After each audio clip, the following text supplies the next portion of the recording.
சர்மிளா, விடுதலை சிறுத்தைகள் கட்சியில் ஆளூர் ஷானவாஸுக்கு மீண்டும் போட்டியிட வாய்ப்பு அளிக்கப்படாதது குறித்து சமூக வலைதளங்களிலும் பொது தளங்களிலும் ஒரு விவாதம் நடைபெற்றது. அவருக்கு ஏன் மீண்டும் வாய்ப்பு வழங்கப்படவில்லை, வன்னிய அரசு மற்றும் சிந்தனை செல்வனுக்கு மீண்டும் வாய்ப்பு வழங்கப்பட்ட சூழ்நிலையில் ஷானவாஸுக்கு மட்டும் ஆளூர் ஷானவாஸுக்கு மட்டும் வாய்ப்பு வழங்கப்படாதது ஏன் என்று சமூக வலைதளங்களில் பல்வேறு விதமான கருத்து பரிமாற்றங்கள் நடைபெற்றன. இதையொட்டி ஆளூர் ஷானவாஸ் இன்று வெளியிட்டுள்ள அறிக்கையில் 2026 சட்டமன்ற தேர்தலில் பல்வேறு கருத்துக்களில் என் மீது விவாதம் நடைபெற்றுக் கொண்டிருப்பதை அறிவதால் இந்த அறிக்கையை வெளியிடுகிறேன் என்றும், ஒரு கட்சியில் யாருக்கு எப்போது வாய்ப்பு அளிக்க வேண்டும் என்பது தலைமையின் முடிவு, அந்த தலைமையின் முடிவுக்கு கட்டுப்படுவதே சிறந்த அரசியல் அறம் என்று அவர் கூறியிருக்கிறார்.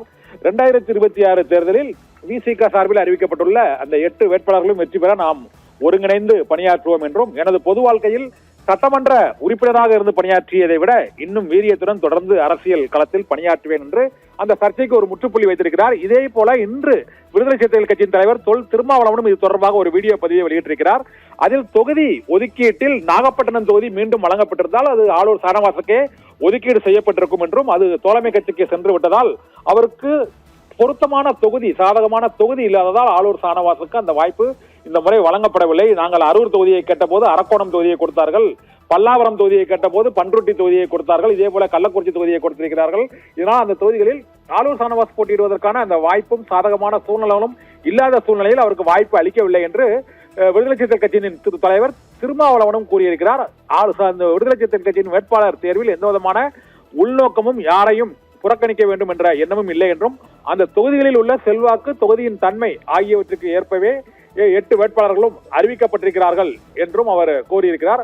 ஆளூர் ஷானவாஸை தவிர்க்க வேண்டும் என்றோ உள்நோக்கத்தோடோ எந்த முடிவும் எடுக்கப்படவில்லை என்பதை விசிக நிர்வாகிகள் அனைவரும் அறிவார்கள் என்றும், மற்ற அரசியல் ரீதியாக தங்களுக்கு எதிரானவர்கள் தான் இது போன்ற புரளியை, வதந்தியை கிளப்பி விடுகிறார்கள் என்றும் ஆளூர் ஷானவாஸும் விசிக தலைவர் தொல் திருமாவளவனும் இந்த பிரச்சனைக்கு முற்றுப்புள்ளி வைத்திருக்கிறார்கள்.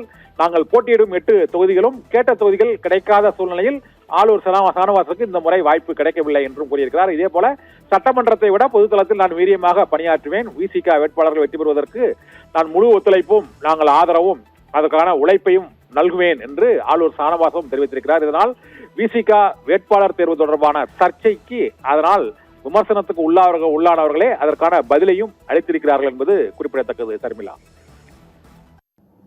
விரைந்து முடிக்க வேண்டும், நாளைக்கு திமுக வேட்பாளர் பட்டியலை அறிவிக்க வேண்டும், எனவே இன்றைக்கு எல்லோரையும் முடித்து அனுப்புங்கள், யார் என்ன கேட்கிறார்களோ கொடுத்து அனுப்புங்கள் என்று முதல்வர் சொன்னதன் அடிப்படையில் அவசர கதியில் தான் நமக்கு தரவே முடியாது என்று சொன்ன கள்ளக்குறிச்சியை தந்தார்கள்.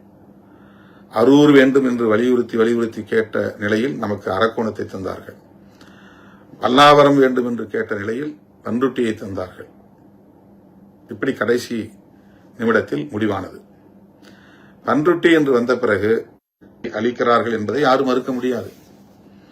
அல்லது எதிர்த்தரப்பை சார்ந்தவர்கள் அந்த சாதி உணர்வை தூண்டுவதற்கும் வாய்ப்பு இருக்கிறது.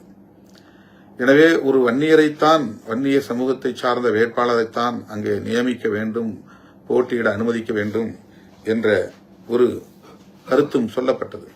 இந்த நிலையில்தான் கடைசியாக ஒரு இஸ்லாமியரை போட்டே ஆக வேண்டும். எங்களுக்கு ஒரு தொகுதி திருப்போரூர், அங்கு இஸ்லாமியரை போட முடியாது, நாங்கள் 2 தொகுதியில் ஒரு தொகுதி இஸ்லாமியருக்கு வழங்குவதை ஒரு கடமையாக வைத்திருக்கிறோம் என்று சொல்லி ஒரு இஸ்லாமியரை நாங்கள் போடுவதென்றால் ஷானவாஸைத்தான் போட வேண்டும் என்ற முடிவில் இருந்தபோது அப்துல் ரஹ்மான் குறுக்கிட்டார்.